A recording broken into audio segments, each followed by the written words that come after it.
Soy Caperucita Roja, una preciosa niña que siempre llevaba una capa roja con capucha para protegerme del frío. Por eso, todo el mundo me llamaba Caperucita Roja. Vivía en una casita cerca del bosque. Un día, mi mamá me dijo: «Hija mía, tu abuelita está enferma. He preparado una cestita con tortas y un tarrito de miel para que se la lleves. Ya verás qué contenta se pone». «Estupendo, mamá. Yo también tengo muchas ganas de ir a visitarla», dije saltando de alegría. Cuando me disponía a salir de casa, mi mamá, con gesto un poco serio, me hizo una advertencia. «Ten mucho cuidado, cariño. No te entretengas con nada y no hables con extraños.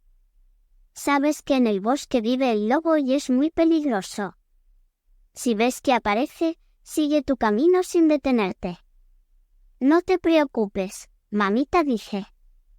«Tendré en cuenta todo lo que me dices». «Está bien», contestó mi mamá, confiada. «Dame un besito y no tardes en regresar». «Así lo haré, mamá», afirmé de nuevo, diciendo adiós con mi manita mientras me alejaba. Cuando llegué al bosque, empecé a distraerme contemplando los pajaritos y recogiendo flores. No me di cuenta de que alguien me observaba detrás de un viejo y frondoso árbol. De repente, oí una voz dulce y zalamera. «¿A dónde vas, Caperucita?». Di un respingo, me giré y vi que quien me hablaba era un enorme lobo. «Voy a casa de mi abuelita, al otro lado del bosque. Está enferma y le llevo una deliciosa merienda y unas flores para alegrarle el día». «Oh, eso es estupendo», dijo el astuto lobo. «Yo también vivo por allí. Te echo una carrera a ver quién llega antes.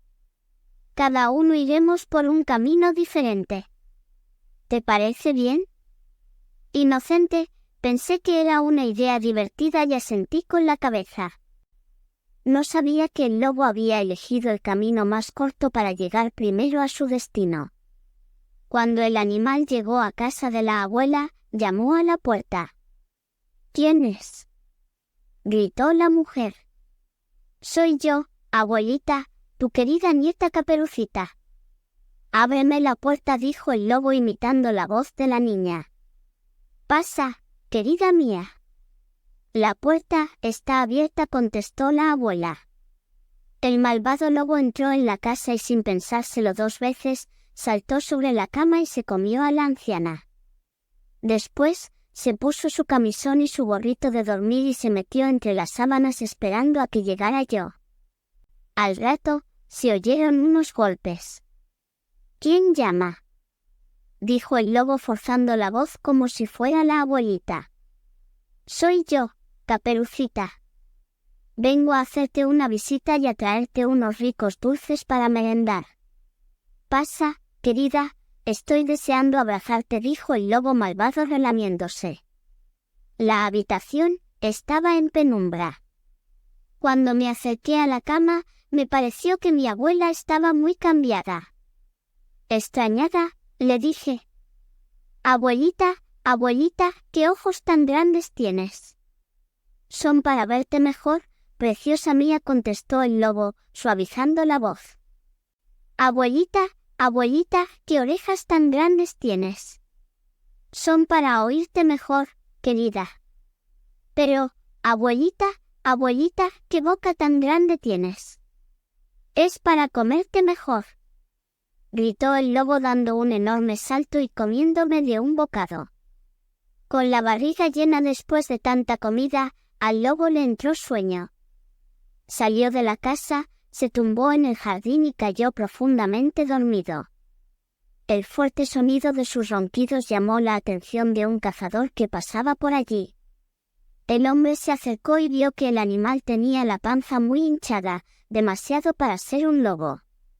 Sospechando que pasaba algo extraño, cogió un cuchillo y le rajó la tripa. Se llevó una gran sorpresa cuando vio que de ella salieron sanas y salvas la abuela y yo. Después de liberarnos, El cazador cosió la barriga del lobo y esperamos un rato a que el animal se despertara. Cuando por fin abrió los ojos, vio cómo los tres le rodeábamos y escuchó la profunda y amenazante voz del cazador que le gritaba enfurecido: «¡Lárgate, lobo malvado! No te queremos en este bosque. Como vuelva a verte por aquí, no volverás a contarlo». El lobo, aterrado, puso pies en polvorosa y salió despavorido. Mi abuela y yo, con lágrimas cayendo sobre nuestras mejillas, nos abrazamos. El susto había pasado y yo había aprendido una importante lección: nunca más desobedecería a mi mamá ni me fiaría de extraños.